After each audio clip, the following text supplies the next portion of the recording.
오늘 은혜 받으신 하나님 말씀 봉독하겠습니다. 오늘 하나님이 우리에게 주신 귀한 말씀은 출애굽기 3장 14절의 말씀입니다. 구약성경 출애굽기서 3장 14절의 말씀을 우리 다 같이 한 마음으로 봉독하겠습니다.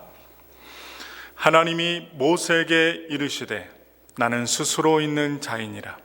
또 이르시되 너는 이스라엘 자손에게 이같이 이르기를 스스로 있는 자가 나를 너희에게 보내셨다 하라. 아멘. 오늘 저는 여러분들과 함께 봉독한 구약성경 출애굽기 3장 14절의 말씀을 통해서 또한 2장과 3장의 말씀을 통해서 엘로힘의 하나님이라는 제목으로 여러분들과 은혜의 말씀 나누겠습니다. 오늘은 창세기가 아닙니다. 출애굽기입니다. 애굽에 내려간 야곱의 아들들의 이름으로 바로 출애굽기 성경 말씀이, 구약의 말씀이 시작됩니다. 그런데 오늘 말씀에는 특이하게도 하나님의 이름을 소개합니다. 하나님의 이름을 어떻게 해석하는가? 이것은 전체 출애굽기 성경을 이해하는 데 열쇠가 됩니다. 우리 인생은 무언가에 잡혀 있어요. 하나님의 손에 잡혀 있든지 아니면 세상의 신에 잡혀 있든지 이렇게 잡혀 있습니다. 아니면 세상적인 물질에 잡혀 있든지 정욕에 잡혀 있든지 사람들은 무언가에 잡혀 있습니다. 그런데 이 전체 출애굽기를 살펴보면서 우리는 자유를 갈망하나 우리 안과 밖에 있는 애굽의 세력이 우리를 붙들고 놓아주지 않음을 깨닫게 됩니다. 그 때문에 우리는 하나님이 열어주시는, 하나님이 이렇게 보여주시는 미래를 바라보고 소망하고 살기보다는 과거에 머물며 살게 됩니다. 이러한 연약하고 부족한 우리들에게 이 출애굽기 말씀이 필요합니다. 하나님이 누구이신지 아는 것은 우리 인생의 출애굽을 위해서 가장 중요한 일입니다. 세상으로부터 탈출하고 세상에서 살았던 그 구습으로부터 피하는 우리들의 신앙의 모습 필요하다는 것입니다. 오늘 하나님이 어떠한 분이신지 우리가 함께 말씀을 살펴보면서 내 인생에 출애굽을 행하실 그 하나님이 누구인지 새롭게 인식하고 깨닫고 감사하며 감동하며 내 삶을 주님 앞에 맡기는 우리 귀한 시간이 되길 바랍니다. 우리 다 같이 출애굽기 2장 24절부터 25절의 말씀 크게 읽겠습니다.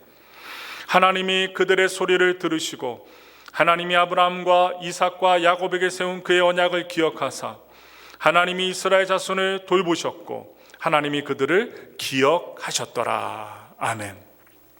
지금 이 말씀에 나오는 하나님의 이름은 바로 엘로힘입니다. 오늘 설교의 말씀 제목처럼 엘로힘입니다. 이 엘이란 단어가요, 복수형이에요. 복수형. 이 엘이라는 단어 자체가 하나님을 뜻하는 단어입니다. 그러므로 엘이란 하나님이죠. 유대인들이 생각하는 이 엘, 하나님의 의미가 무엇일까요? 영어로 알려드리면 to be in front of입니다. to be in front of인데 여러분 앞에 계신 분, 앞에 있는 분, 먼저 존재하시는 분이라는 뜻이 이 엘이라는 단어에 포함되어 있습니다. 하나님은 우리 인생 앞에 계시는 분이에요. 우리를 이끄시는 분입니다. 바로 불기둥과 구름기둥이 광야 가운데 있는 이스라엘 백성들을 바로 나침판과 같이 또한 지도자와 같이 이끌어 주신 것처럼 하나님은 우리를 이끄시는 분이에요. 먼저 앞서가시는 분, 나의 계획, 나의 가정, 나의 상황, 나의 문제 앞에 존재하시는 분이 바로 하나님이십니다. 그 하나님이 누구를 아셔요? 우리 성도님들과 저를 아십니다. 그런데 지금 출애굽기 2장을 살펴보니 하나님, 전능하신 하나님이라는 이 엘로힘이라는 단어가 무려 4번이나 나옵니다. 4번.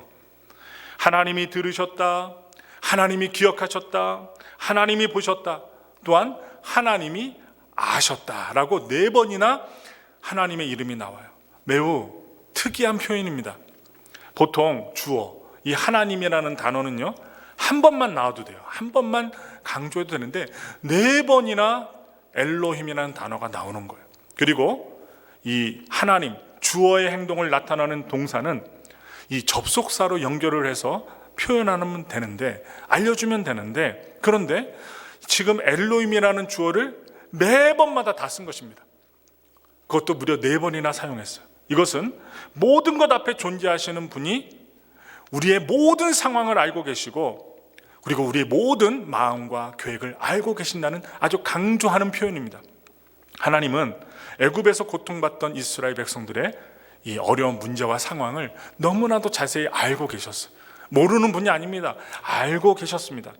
하나님은 땅에서 벌어지는 일을 알고 기억하고 보고 또한 들으시는 분이셨어요.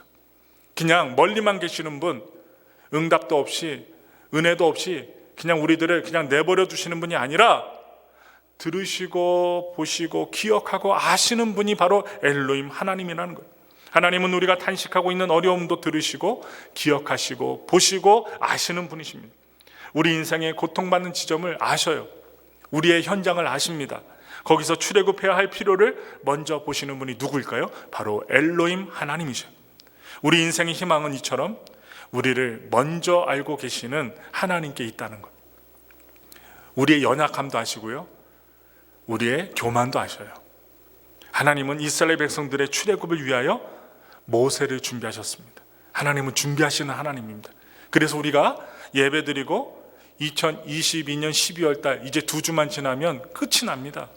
크리스마스 주일이 지나면 이제 새해가 다가와요. 2023년 미리 보시는 하나님 앞에 간절히 구하고 기도하며 소망으로 우리의 가슴과 우리의 계획과 우리의 생각을 채워야 할 것입니다. 그를 하나님 만나셔요. 누구를? 우리를 만나셔요. 하나님은 우리를 만나십니다. 그래서 하나님은 오늘 본문에 모세에게 출애굽기 3장 6절에 이렇게 얘기하십니다. 말씀 읽겠습니다. 또 이르시되 나는 내 조상의 하나님이니 아브라함의 하나님, 이삭의 하나님, 야곱의 하나님이라. 모세가 하나님 배웠기를 두려워하여 얼굴을 가리매. 이렇게 모세를 소개하고 있어요. 하나님은 막연한 이 개념 속에 계셨던 하나님이 아닙니다. 그냥 생각 속에만, 사람의 생각 속에만 계시는 하나님이 아니에요. 철학자들의 그 이야기 속에만 계시는 하나님이 아니에요. 모세의 조상들에게 직접 나타나셨고 온 세상을 창조하셨고, 또한 하나님의 언약의 백성들에게 인생에 깊숙이 관여했던 하나님이십니다. 그분은 오늘날에도 여러분과 저의 인생 속에 관여하고 계십니다. 그런 하나님이 지금 모세 앞에 나타나신 거예요. 모세 앞에 나타나셨어요. 우리 다 같이 출애굽기 3장 7절의 말씀 읽겠습니다. 야훼께서 이르시되 내가 애굽에 있는 내 백성의 고통을 분명히 보고 그들이 그들의 감독자로 말미암아 부르짖음을 듣고 그 근심을 알고. 여기서 하나님의 이름이 나오죠. 우리 순복음에서는 좀 전에 성경을 바꿀 때 야훼라고 했는데 전에는 뭐라고 불렀어요? 여호와라고 합니다. 여호와. 이 유대인들은요 지금까지 하나님의 이름을 함부로 부르지 않습니다. 왜냐? 하나님의 이름이 너무나도 거룩하기 때문에 필사를 하는 사람들도 여호와, 하나님이라는 단어를 필사할 때, 쓸 때 필사하는 사람들도 한번 목욕하고 와서 하나님의 이름을 썼어요. 또 하나님의 이름을 써야 하면 또 목욕을 하고 와서 기도하고 하나님이라는 단어를 쓸 정도로 하나님의 이름을 부르는 것, 사용하는 것을 꺼려합니다. 두려워합니다. 왜냐? 하나님의 이름이 너무 거룩해서 그렇다는 거예요. 발음하지 않아요? 쓸 때도 주의합니다. 대신 그 이름이란 뜻인 하셈으로 그 발음을 해요. 하셈. 그리고 아도나이, 많이 들어보셨을 거예요. 하나님의 이름을 야훼, 여호와라고 함부로 부르지 않고 아도나이, 그 이름이란 하셈이라는 단어로 하나님의 이름을 부릅니다. 이 엘로힘이 천지를 창조하신 하나님이라면 여호와라는 이 단어, 여호와라는 이 단어는 인간 역사 속에 찾아오신 하나님이라고 볼 수 있어요. 인간 역사 속에 찾아오신 가장 결정적인 하나님의 사건이 무엇입니까? 바로 삼위일체 하나님이신, 또한 그 속에 속하신 예수님이 이 땅에 오신 십자가 사건입니다. 예수님의 십자가 때문에 우리가 구원을 받을 수 있게 되었고, 오늘 우리가 함께 모여 형제가 아님에도, 친척이 아님에도 불구하고 형제와 자매로 함께 모여서 사랑해주고 예배드리며 십자가 사랑을 전하며 사는 것입니다. 바로 예수님의 십자가 사건을 볼 수 있는데, 히브리어 알파벳을 한번 살펴보니까 이 여호와라는 단어 안에 4가지의 단어가 포함되어 있더라고요. 뭐냐? 손을 뜻하는 단어가 있고 보다라는 단어가 합쳐졌어요. 그리고 또한 이 못이라는 것, 예수님이 이 대못에 박히셨잖아요. 이 못을 뜻하는 단어와 보라는 단어가 합쳐진 단어가 바로 여호와라는 단어입니다. 이것을 연결해 봤어요. 이 여호와라는 단어를 낱개로 이렇게 살펴봐서 해석을 해보니까 바로 손을 보라, 못을 보라라는 뜻으로 번역할 수 있다는 것입니다.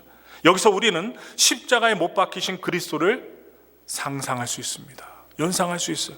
이 여호와라는 단어는 결국 죄의 고통받는 인간을 구원하시기 위하여 바로 손에, 발에 못 박히신 하나님을 보여주는 이름이라는 것입니다. 그냥 여호와, 뜻도 없이 우리가 여호와 하나님이라고 성경에 나타난 글들을 읽었는데, 이런 십자가 사건을 이야기해주는 단어가 바로 여호와라는 단어입니다.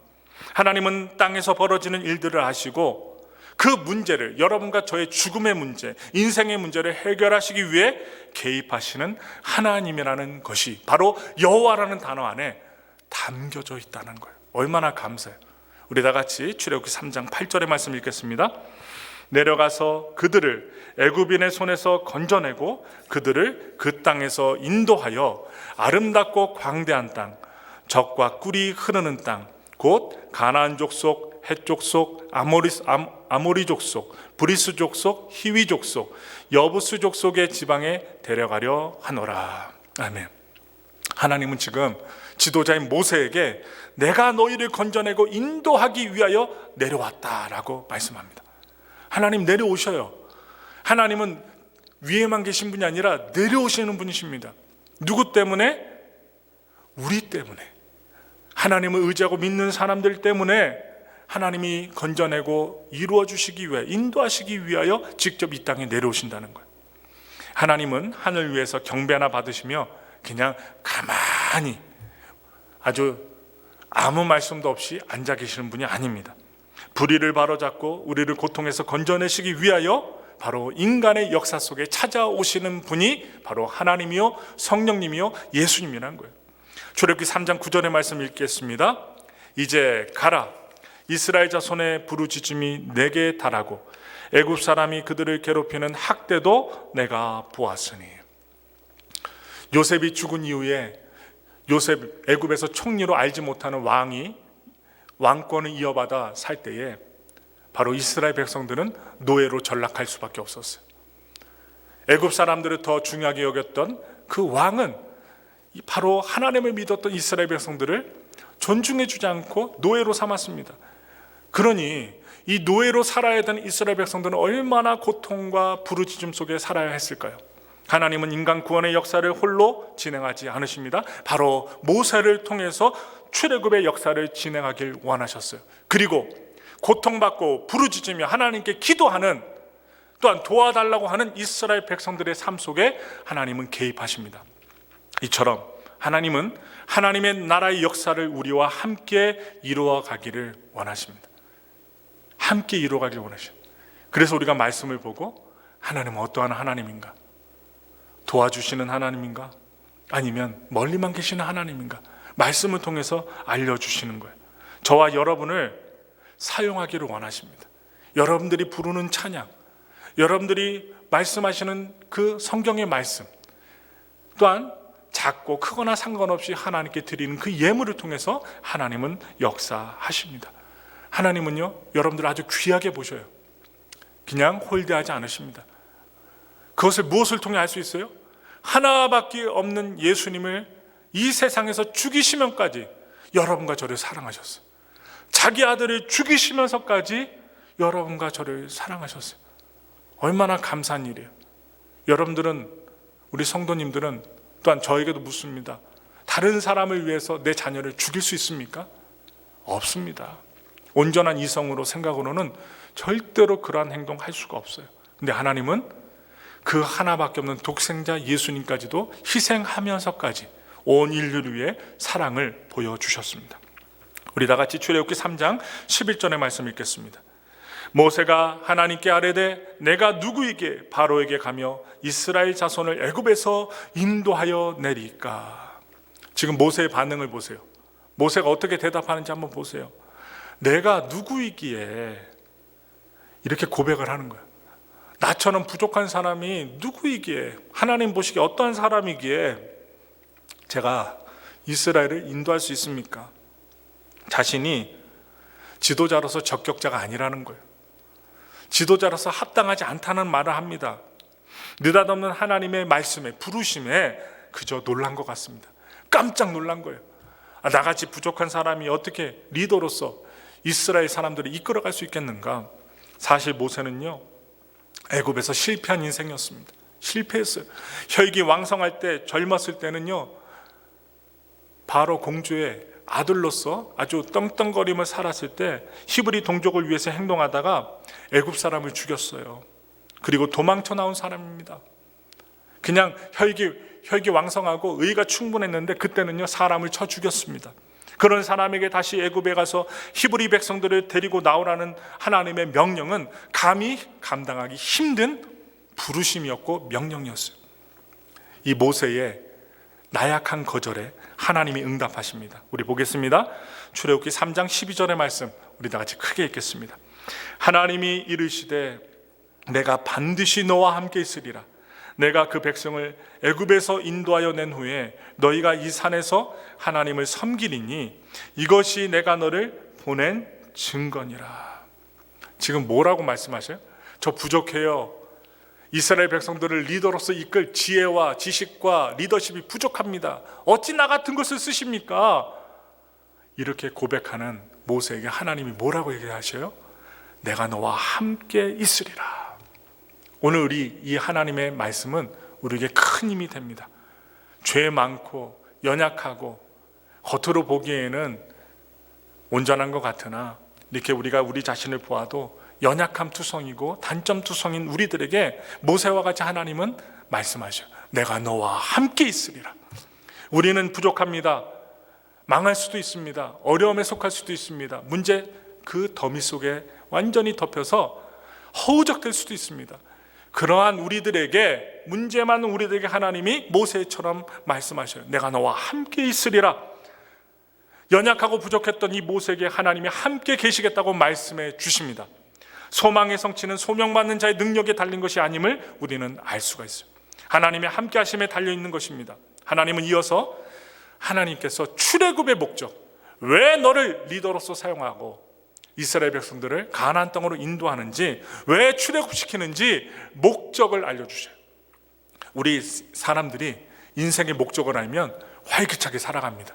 가족을 위해서, 아니면 예전에 가난했지만 좀 먹고 살기 위해서, 무엇인가 내가 배워서 남들에게 유익을 주리라, 이러한 목적이 있으면 그 사람의 눈은 초롱초롱하고 1시간, 2시간 자도 피곤치 않습니다. 왜?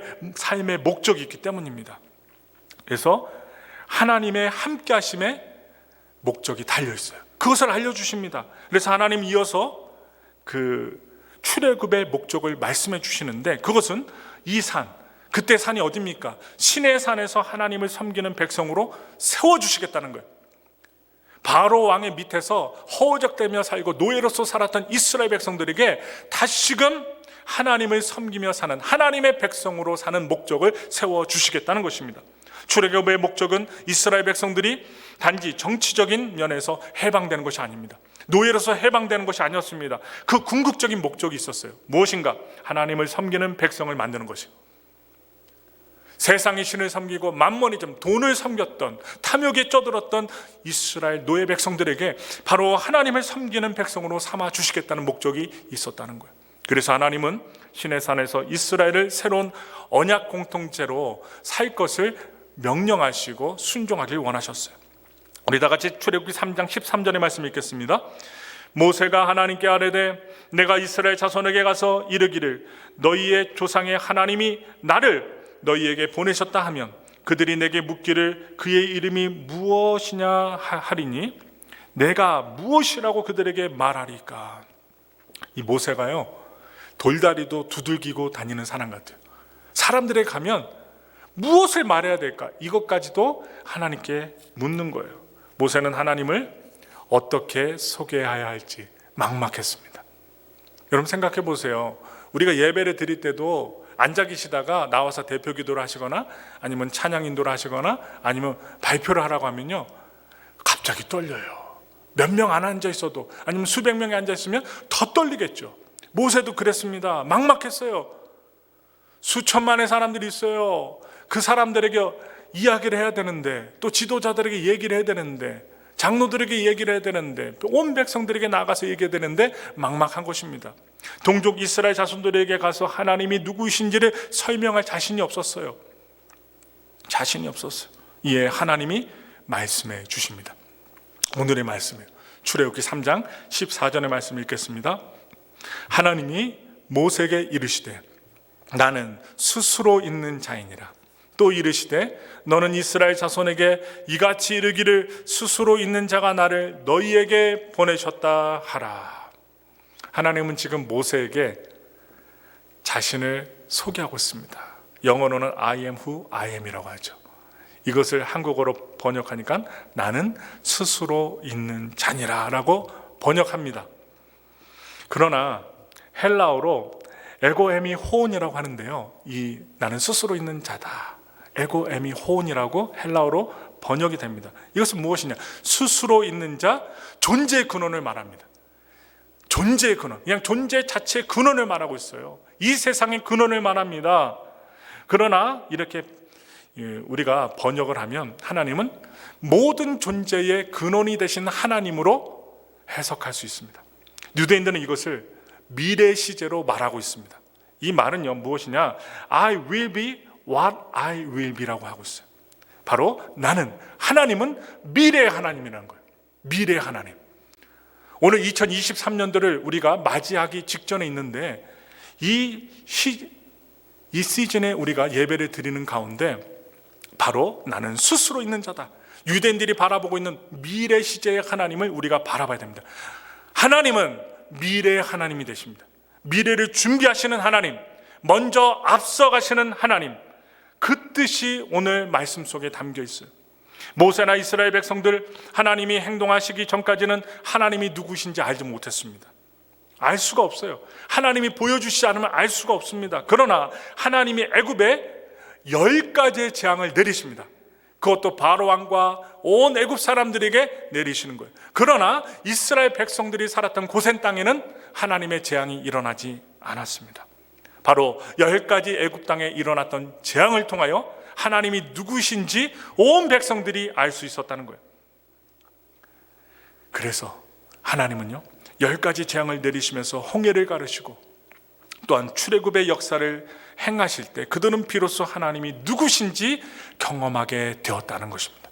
이것은 고통받는 역사의 현장에서 이스라엘 위에 바로 가만히 앉아 계시는 하나님이 아니라 행동하시는 하나님이 되겠다는 강력한 의지와 행동의 표현입니다. 움직이지 않는 하나님, 불상처럼 이렇게 가만히 있는 그런 돌, 물건의 신이 아니라 어디서나 계시고 또한 우리에게 능력을 행하지 못할 일이 없으신, 모든 일을 주관하시는 전지전능하신 하나님이 바로 이 엘로힘의 하나님이라는 거예요. 성경의 하나님은 이처럼 행동하시는 하나님이십니다. 관념 속에, 철학 속에, 생각 속에 머물러 계시는 분이 아닙니다. 바로 고통의 역사 속에서 하나님은 개입하시고 참여하시고 현실을 바로 세우시는 분이십니다. 나라가 아무리 크고 제국이 강력해도 그것을 흔들고 역사 속으로 사라지게 하실 분이 누구냐? 바로 하나님이십니다. 유대인들은요, 항상 행동하신 하나님을 바라봤습니다. 아브라함에게 약속하신 그 땅은 이미 주어진 것이지만 아브라함은 누리지 못했어요. 이삭과 야곱과 모세도 그 땅에 들어가지 못했습니다.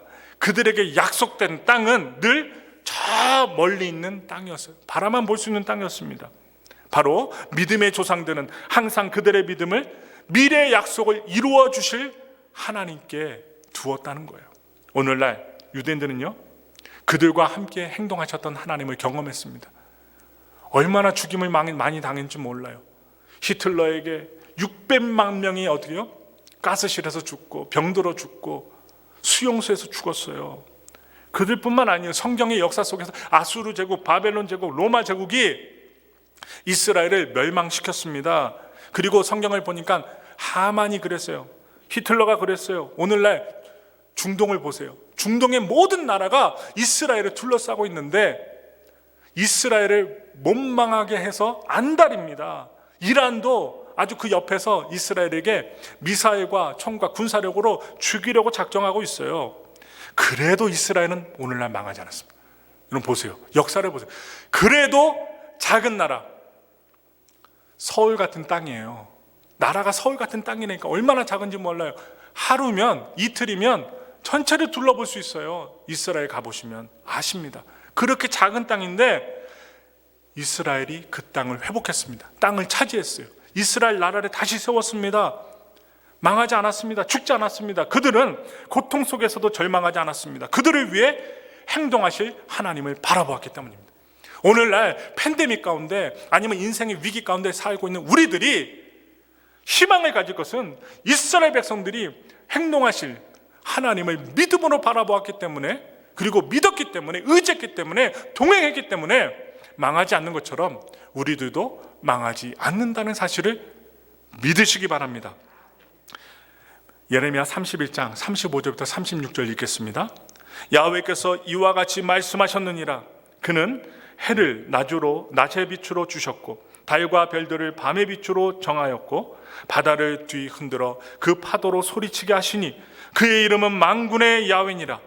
이 법도가 내 앞에서 폐할진대 이스라엘 자손도 내 앞에서 끊어져 영원히 나라가 되지 못하리라. 야훼의 말씀이니라. 이스라엘을 멸절시키려던 제국은 사라졌습니다. 이스라엘을 해코지했던 나라들은 사라졌지만 이스라엘 민족은 사라지지 않았습니다. 여러분 대단하지 않습니까? 작은 나라예요. 히틀러를 통해서 600만 명이 죽었어요. 씨가 마르는 줄 알았습니다. 그럼에도 불구하고 살았어요. 오늘날 미국에도 유대인들이 얼마나 떵떵거리며 영향력 끼치고 사는지 몰라요. 전 세계에서 유대인들이 힘있게 살아갑니다. 하나님의 약속이 남아있기 때문에 그들은 다시 살 수 있었습니다. 이스라엘만큼 많은 위기와 위험 속에 둘러싸여 있으면서 미래지향적인 나라가 어디 있습니까? 없습니다. 여러분, 무기도요, 이스라엘 무기가 최고입니다. 이스라엘 무기가 최고예요. 가장 비싸고 최고의 기능을 발휘합니다. 그들은 여전히 메시아를 기다리며 어떠한 역경 속에서도 그들을 위해 행동하실 하나님을 기대합니다. 그들의 무기가 위대하다고 그들을 우리가 추앙합니까? 아닙니다. 보이지 않는 하나님이 그 이스라엘 백성들을 붙들고 계시다는 거예요. 이것은 우리들을 어떻게 희망으로 보여줄 수 있느냐? 여러분과 저를 하나님이 붙들고 계시면 마귀도 세상의 그 어떤 누구도 우리를 망하게 할 수 없다라는 해석을 할 수 있다는 거예요.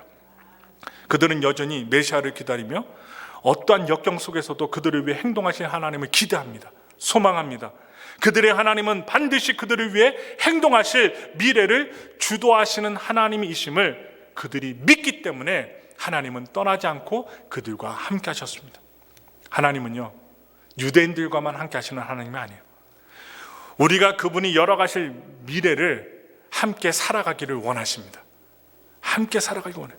우리가 오늘 경험하는 어려움 때문에 우리는 이스라엘 백성들처럼 애굽으로 다시 돌아가길 바라서는 안 됩니다. 교회 다니는 것, 예수님 믿기 전에 내가 더 잘 살았지, 행복했지, 차라리 예전 생활로 돌아가자, 이런 생각하지면 안 된다는 거예요. 과거 애굽에서 먹었던 부추와 마늘을 동경하며 힘을 썼다고 고백했던 그 백성들, 바로 향수에 젖었던 그들을 하나님이 싫어하셨어요. 야훼 하나님은 과거 우리를 인도하신 하나님이시기도 하지만 지금 우리의 미래를 위해서 일하시는 하나님이십니다. 오늘도 우리가 기도할 때, 예배 드릴 때, 삶의 현장에서 문제를 지니고 가슴 아파할 때 하나님은 우리를 보시고 들으시고 또한 일하시는 하나님이라는 거예요. 하나님 우리에게 새 일을 행하기 원하십니다. 이제 앞으로 2023년 새해가 시작됩니다. 시작돼요. 얼마나 시간이 빨리 가는지 몰라요. 2주만 지나면 우리 모두가 한 살을 더 먹습니다. 먹기 싫은데 더 먹어요. 2022년도에 힘들었던 그 삶을 넘어 앞으로 새 여러분들이 계시는 직장과 가정, 학교에서 출애굽의 역사를 경험하는 한 해가 되길 위하여 매일마다 기도합니다. 과거의 상처와 실패의 경험 때문에 좀 전에 우리가 보았던 모세처럼 왜 저 같은 사람을 리더로 쓰십니까? 이렇게 원망하거나 뒤로 물러가고 있지는 않으십니까? 미래의 불확실함 때문에 두려워하고 계시지는 않으십니까? 하나님은요, 내가 너와 함께 하겠다. 오늘도 말씀하셔요. 나의 능력이 아니라, 우리 능력으로는 단 하루도 살 수가 없죠. 그런데 미래에 행동하실 하나님은 하나님의 능력을 우리 모두가 의뢰하고 의지하고 믿기를 원하십니다. 오늘 출애굽기를 통해 우리가 알게 된 하나님의 이름 잊지 마세요. 엘로힘의 하나님이죠. 엘로힘. 하나님은 우리의 문제 앞에 먼저 존재하시는 분이십니다. 또한 하나님이 모세에게 계시하신 이름은 나는 스스로 있는 자입니다.